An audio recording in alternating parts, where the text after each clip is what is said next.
اومدیم شمالی ترین شهر قاره آفریقا توی کشور تونس. اینجا یه نقطه خیلی تاریخی و مهم بوده برای اولین امپراتوری بزرگ این منطقه. حالا میریم که این شهر زیبا رو با هم دیگه ببینیم. توی این قسمت از سفر یه همسفر داریم که بهتون معرفی میکنیم. سلام، من میکائیلا هستم.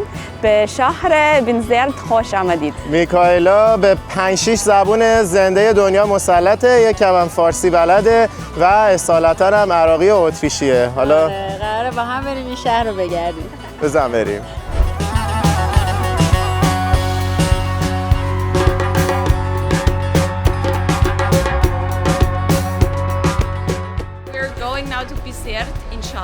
شمالی ترین نقطه قاره آفریقاست. حالا اینکه من بگم چقدر این خوشمزه و دست خوشمزگیش هرچی بگم کم گفتم. عجب بادی میاد. باد فرست یوتا پرتغال نیست. چه پیش غذاهایی. You know, compared to some Arab countries. من یکی از قشنگ‌ترین صحنه‌هاییه که من تا حالا تو تونس دیدم. You know we call that کینه شتری. We have the, yeah, it's we say that camels. حلو بس ما أختك والله.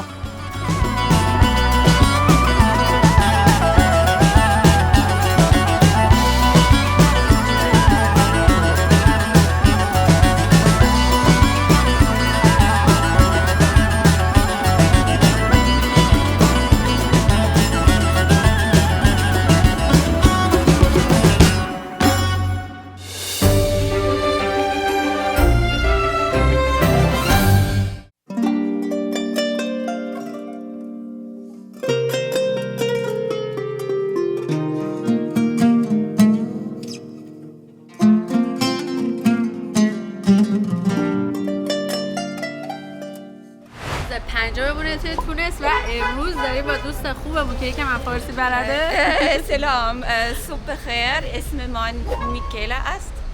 We're going now to Bizerte, inshallah. I have to say inshallah because we never really know like regarding times or whatever. But we got the ticket, so let's see. نفری 5 درهم دادیم میخوایم بریم بیزرت و ایشون هم که از توی ولاگای قبلی گفته بودیم عراقی اتریشیه و هم فارسی بلده، هم عربی بلده، هم فرانسوی بلده. عربی، انگلیسی، فرانسی، عبری، شویه. That's it. And a few words in Arabic, but not good words. استاد زبان خلاصه. دیگه امروز داریم میریم بیرون شهر. این شهر بیزرت شمالی ترین نقطه تونسه و دیگه این دفعه با اتوبوس میریم. روزهای بعد قراره حمل و نقل خصوصی بگیریم که بریم چند تا دیگه از جاهای دورتر تونس رو ببینیم. این یکی دیگه نزدیکتر رو با اتوبوس بریم. این دوستمون هم توی تور واکینگ تور پیدا کردیم و دیگه همسفر شدیم با هم. اینم جماعت رونده به بیزرت. تو انگلیسی نوشتن بیزرت ولی تو عربی می نوشتن به بنزرت. این نقل به بنزرت بود. اون به اولیش یعنی به سمت. چه بچپیه اینجا. همه از همه جا دارن میچپن.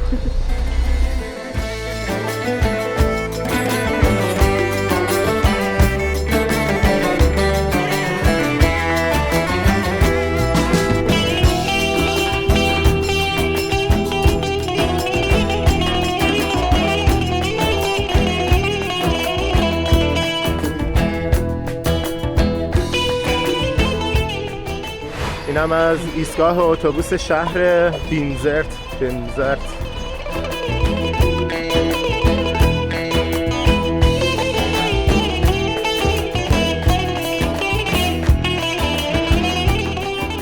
اتصالات تونس مخابراتشونه.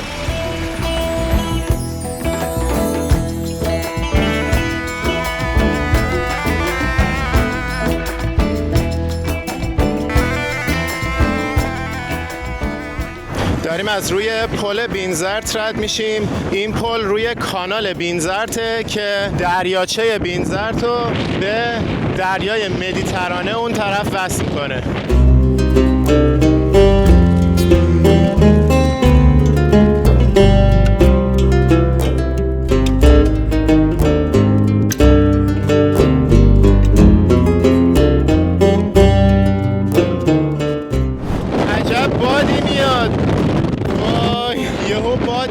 شدید همجوری شن داره میزنه تو سر و صورتمون.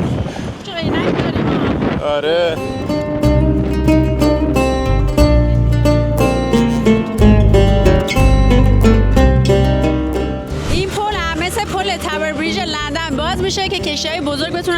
قسمت عبور کنه که بتونن از دریاچه بیزرت برسن به دریای مدیترانه. ببخشید من میگم بیزرت بعد میگم بنزرت. عربیش و انگلیسیش با هم فرق داره یکم، هر دفعه یکیش میاد سر زبونم. این آقا داره وسط آب لای بلای این همه باد کاسبی میکنه.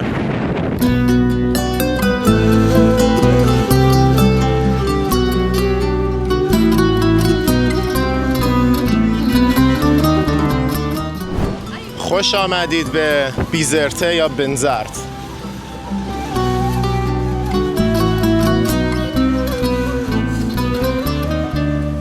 اینجا میدون فلسطینه.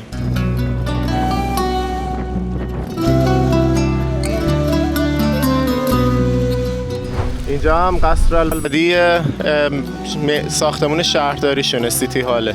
حسین اینجا هم رحم نکرد و ببینید اینجا درخت نارنج پیدا کردیم کلی تو همین میدونه و پرید همچین مثل پلنگ.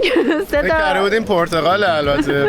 بعد پرید بعد که بازش کردم نارنج. Sour. چیه؟ Do you like it? It's very sour, but I eat it. So you tell what it is first. فکر کردی اول چیه؟ I would also say orange, but like not نه بگو به فارسی بگو. orange. But first you tell Portugal نیست. پرتقال نیست. But what do they call it in Arabic? Naranj. Portugal. No, but the sour one. What do they call it in Arabic? نارنج؟ No idea. In some dialects they say hamoud, like just sour or lemon. منم یه دونه دارم. But I think it should be Portugal, but it's not. هم نارنج پرتقال خودمونه ترش بابا. هم. خیلی خوبه. Torch, you have torch? What's torch? Sour. Sour pickled. Ah, yeah, from Farsi. Yeah, torchi, but it's like pickled stuff. But the word comes from Farsi because torch means sour. Torchi means something that's pickled and sour. Yeah. Yeah, because in Iraq they say torchi. In Egypt they would say muhallal. Because Muhallal. muhallal, because hal, you know, the... Okay. Oh, so how you want? You don't want the rest? No, it's too Okay. sour. یه نصف نارنج دیگه هم بهم رسید. بیا منم میتونم نارنج خودم مزه بدم. نمیخوای کلا؟ نه الان و من چی میذارم یکی رو با سالاد شیرازی میخورم بعدا.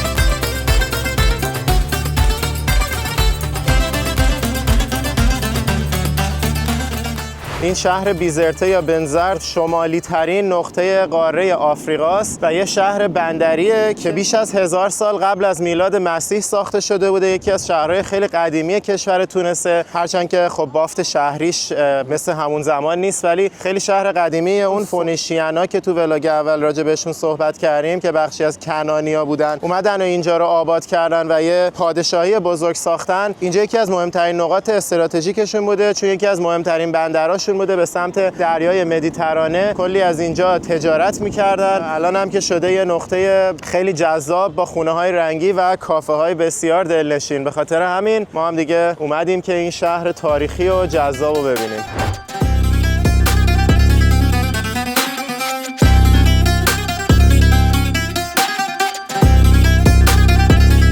ضمناً شمالی ترین نقطه آفریقا رو هم قراره که در ادامه ولاگ بریم بهش سر بزنیم.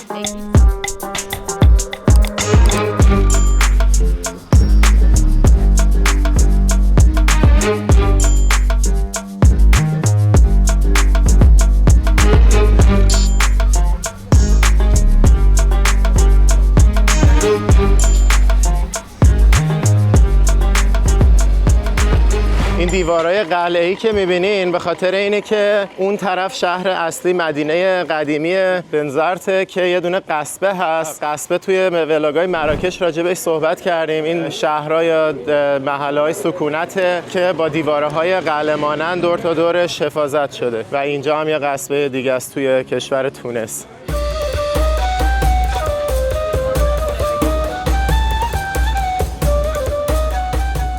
حالا یه کافی شاپ خوشگل پیدا کردیم بغل دریاچه و 3 تا چای گرفتیم، 3 مدل چایی با بادوم که میریزن روی چای، اینجا خیلی مرسومه با نعنا و این تخمه نخله. آره اینم خیلی معروفه، هر جا میرفتیم نداشت، واسه همین اینجا که داشت حسین همه جا تموم کرده بودن، خیلی آره، اینا محبوبه. پرطرفداره اینجا که با چای میخورن.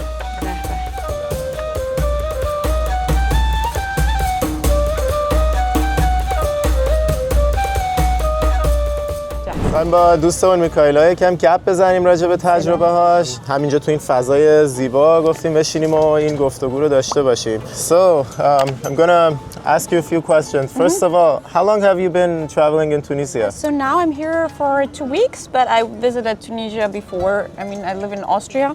Most of the time, and Tunisia is close. It's just like 2 hours. Is there a direct flight? Yes, there's a direct flight. Oh, nice. Yeah. So it's an easy vacation spot. Yes, and it's a popular vacation getaway in general, like for a lot of Europeans. Okay. So to soak up some sun that we've been deprived of. So. Okay. But it seems like they're mostly accustomed to French tourists, Yes, right? makes sense because the country is like French speaking, and the Austrians they tend to not like travel individually. They like to go to resorts. Okay. And, enjoy. Yeah. Okay. Nice. And how many months do you think you're traveling every year? Like maybe in 2024, how many days out of the 365 days were you traveling approximately? I would say half, I guess. Half the year. Half the year, like, Wow. or 120 days, 150. Yeah, depends. Because like I consider myself always like a climate refugee. I don't like the cold, and Austria is fairly cold. So in the winter months, I like to go to Nice. Middle Eastern countries and now like also North African countries. Okay. So yeah.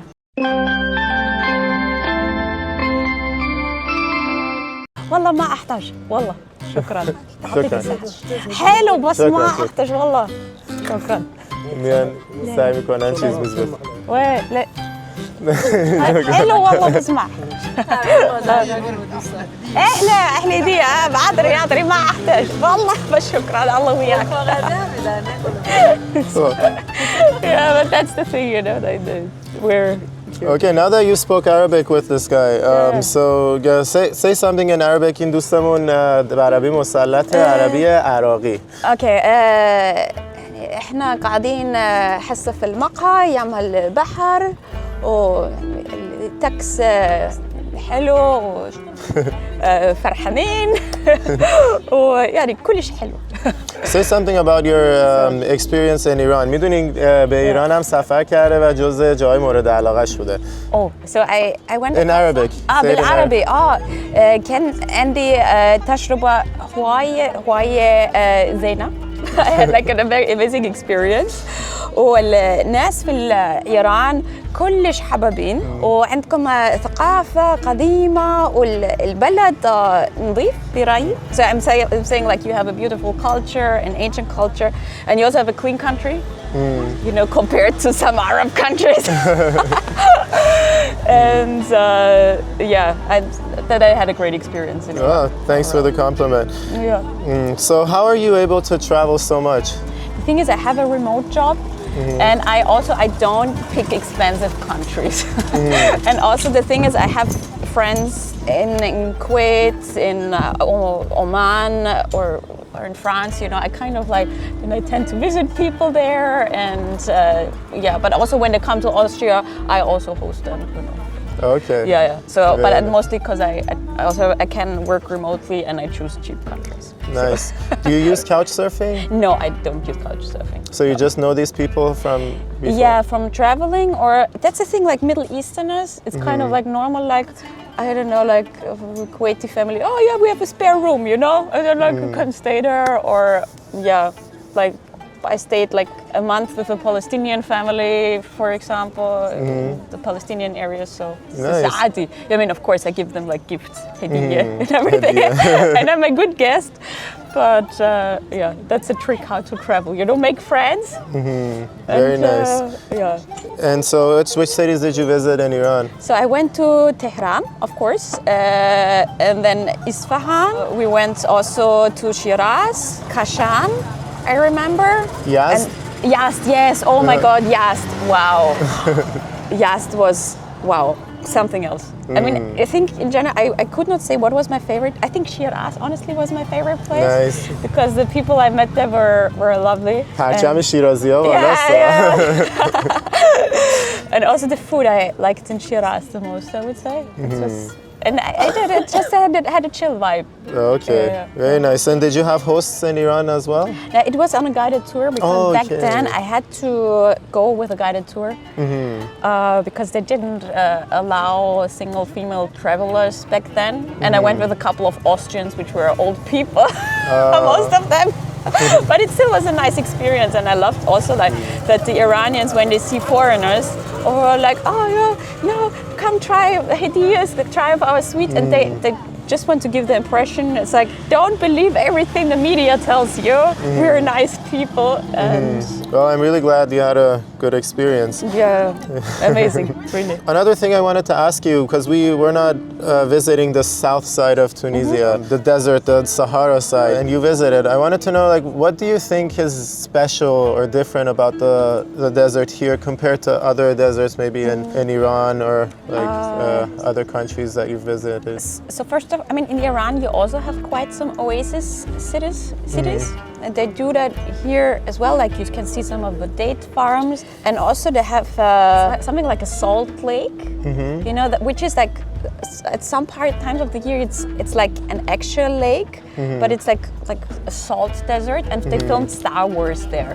And I'm a Star Wars fan, and I think every Star Wars fan they would have like a good time because you see like where Luke Skywalker had his house, and yeah, so that's pretty cool. And also like now during that time the weather is good. So we went to Tuzeur, and there's also like it's kind of like the Grand Canyon in the US. So and also I think it was quite easy. So like we flew there and we rented a car. The car they went with it to the airport, and we just drove around. And driving was okay. I don't know if I would drive in Tunis. Or in the cities, it's a bit crazy, but Yeah. And what about the waterfalls in the middle of the desert? Did you see that in other countries? Actually, no. Yeah. Yes, you have beautiful deserts, and I think also, I mean, I haven't been to Morocco, but what people tell me that in Tunisia it's kind of similar as Morocco, but not as touristy, and salespeople are not as pushy. Okay. Yeah. So like I can definitely recommend Tuzeur, but prepare a little bit, like rent a car and drive around. And also I found people very hospitable, friendly. I do have to say it definitely helps speaking French or Arabic because they're not so used to English speaking tourists. That makes sense. Okay, thank you so much. You're welcome. You're welcome. Yeah, thanks for sharing your experiences. I say Great to merci, know. ممنون. متشکرم. خب امیدوارم که این صحبت‌ها برای شما هم جذاب بوده باشه. میریم حالا ادامه گردشمون توی شهر بینزرت. حالا میریم وارد این قصبه بشیم بالاخره.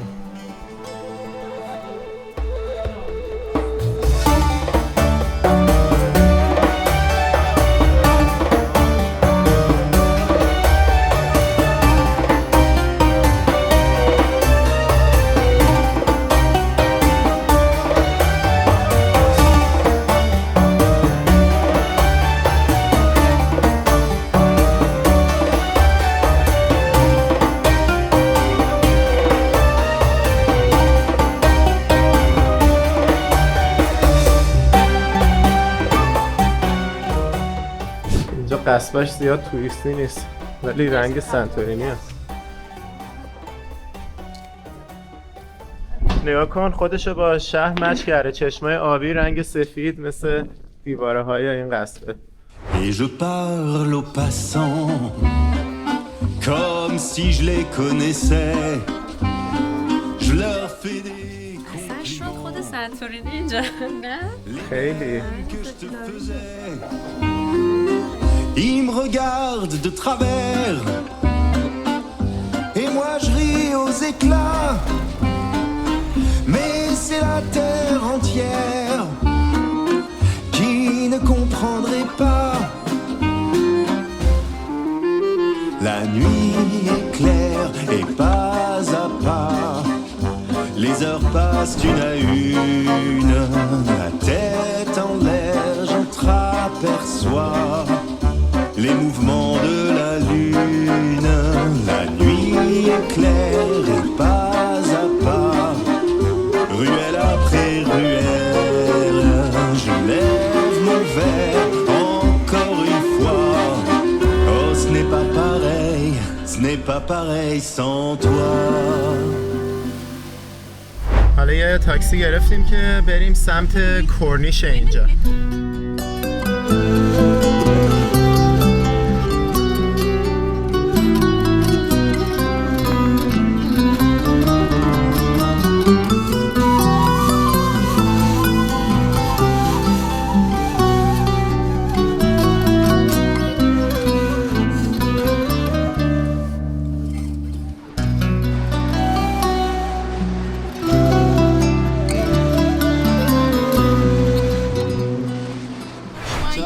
راح بتصور راح بعدين نرجع. اوكي زين. اوكي 5 دقائق. زين. بر اوكي. واقعا یکی از قشنگ‌ترین صحنه‌هاییه که من تا حالا تو تونس دیدم. ببین چقدر زیباست. دقیقاً کنار دریای مدیترانه ایم و البته یه باد خیلی شدیدی میاد ولی فکر کنم اینجا رو تابستون بیای بردید. اصلا خیلی خوشگله. اینم از شمالی ترین نقطه آفریقا. داره باد منو میبره. اینجا الان خیلی نزدیکیم به جزیره ساردینیای ایتالیا. همینو ادامه بدیم یه نمیدونم چند صد کیلومتر میرسیم به جزیره ساردینیا.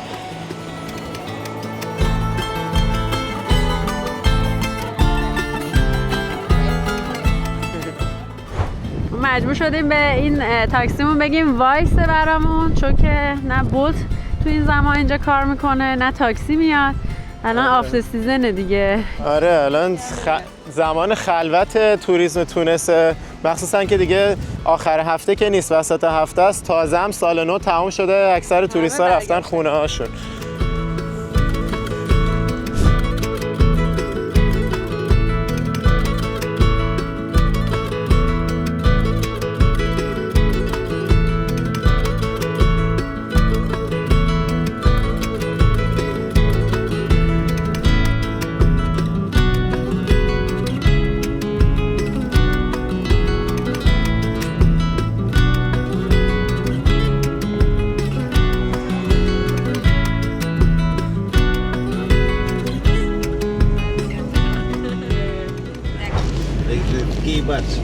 Yeah, I said to him the camels, they never forget anything. They're very smart. Oh, really? Do something bad to a camel, it will remember it and will actually try to kill you. راجبه کینه شطوری داشته. They're very Arabi. They're very فخور. They're very strong and proud animals. But if you're nice to them, they're nice to you as well. You know, we call that کینه شطوری. We have the it's The same story. we say that camels really want to take revenge if you do something to them. Yeah, and that's true.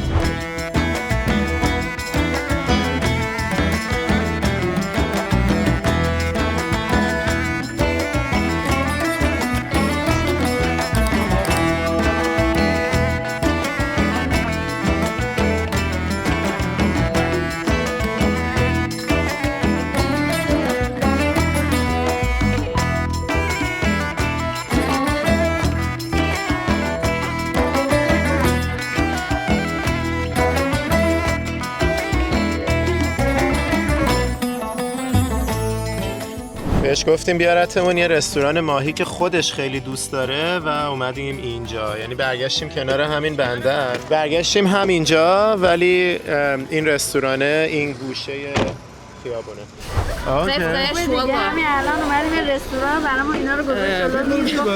همینو براتون سرخ کنم. من گفتیم سرخ همونجا دریای مدیترانه که اونور میبینین رفتن ماهی رو گرفتن تازه گذاشتن رو میز که دیگه میره اونجا سرخ بشه.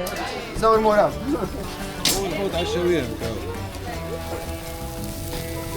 این آقا هم صاحب رستوران. Nice to meet you. چه پیش غذاهایی. But the brick I already popped it. What is this called? Brick? Brick, yeah. What And is it's it? like pastry filled with tuna. پیستری Yeah. And it's پیراشکی fried. توناه پیراشکی Yeah. ماهی And تونه some cheese. تخم مرغ. تخم مرغ ماهیمون هم رسید. چه بخوری قراره داشته باشیم. این نارنجه که اونجا چیدم الان به درد میخوره. قشنگ نارنج بزنم به ماهیم. و سالاد شیرازی هم روز داری. سالاد که شیرازی نیست ولی سالاد هم میزنم. به برای منم بریزید. خوبه قشنگ خانواده دار بود. همه خانواده رو تامین کرد. هشتایی ما داریم غذا میخوریم. اینا رو گذاشتیم برای بچه‌ها. میگه ترسید. آقا برامون حلوای تونسی هم آورد که بخوریم ببینیم چجوریه. خوشمزه است. حالا اینکه من بگم چقدر این خوشمزه و دست خوشمزگیش هرچی بگم کم گفتم. اسم حلواش از قیبا. مزه کلوچه نخود شیرازی هم میده. برای همین من دوست دارم.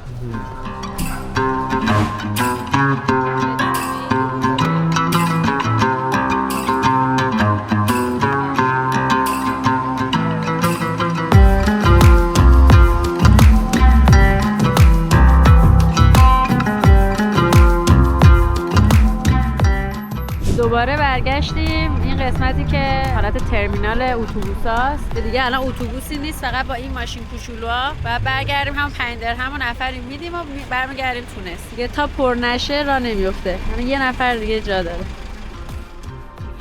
دیگه برگشتیم هتل، چند ساعتی کار کردیم و امروز پا شدیم اومدیم سنتورینی تونس که دیگه میذاریمش توی ولاگ بعدی. امیدواریم که از این ولاگ خوشتون اومده بوده باشه و با یه دونه لایک از کانالمون حمایت کنید و بهمون انرژی بدید. سنتورینی تونس هم باز دوباره یه شهر سفید و آبی زیبای دیگه است مثل سنتورینی یونان و مراکش. پیشنهاد میکنم حتما توی ولاگ بعدی ببینیدش. و همچنین قراره بریم آثار باستانی اصلی کشور تونس رو ببینیم که بغل همین شهره و مرکز امپراتوری کارتاژ بوده. پس اگه هنوز سابسکرایب نکردید همین الان دکمه‌شو بزن و تا ولاگ بعد بدرود.